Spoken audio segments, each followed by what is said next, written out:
બજારમાં કેરીની આવક શરૂ થઈ ગઈ છે અને દરેક ઘરમાં પણ કાચી અને પાકી કેરી આવવા લાગે છે. પણ કેરીને સાચી રીતે સ્ટોર કરવામાં ન આવે તો તે ગરમીના કારણે ઝડપથી બગડી જાય છે. કાચી અને પાકી બંને કેરીને અલગ અલગ રીતે રાખવાની હોય છે. જેમ કે કેરી કાચી હોય તો તેને રૂમ ટેમ્પરેચર પર જ રાખો. કેરીને ખુલ્લી જગ્યાએ અખબાર કે કપડાં પર ફેલાવીને રાખો. દિવસમાં એક વખત કેરીને અલટ-પલટ કરી દો જેથી તે સરખી રીતે પાકી જાય.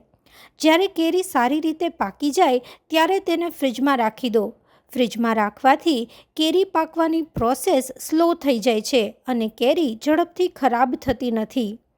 જો તમે પાકેલી કેરી બજારમાંથી લાવો તો તેને પણ તુરંત ફ્રીજમાં ન મૂકો. સૌથી પહેલાં પાકી કેરીને પાણીમાં પલાળી રાખો.